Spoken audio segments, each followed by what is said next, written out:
Load शेडिंगचा जो फार मोठा प्रश्न आहे, इथं आपले उपनगराध्यक्ष नूर मोहम्मद शेख बसलेले आहेत, लाला पण आहे, दानिश आहे, हे सगळेजण आम्ही बैठक घेतली परवाच एमएससीबीच्या अधिकाऱ्यांबरोबर. आणि आता आपले बोलणं झालं नाही त्याच्यानंतर, कारण मी काल रात्रीच आलो.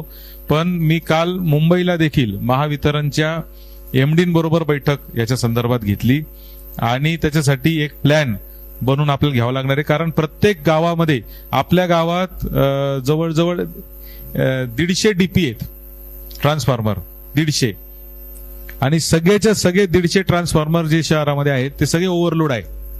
म्हणजे 100च्या डीपीवर 200चा लोड झालेला आहे. प्लस त्यांना एक मोठं सबस्टेशन करायला जागा त्या भागामध्ये पाहिजे. त्यांनी नगरपालिकेकडे जागेची मागणी केलेली आहे. ती पण जागा देण्याचा आपण नगरपालिकेच्या वतीने कबूल केलेला आहे. ते दिल्यानंतर शहरातलं 50% प्रश्न मिटणार आहे.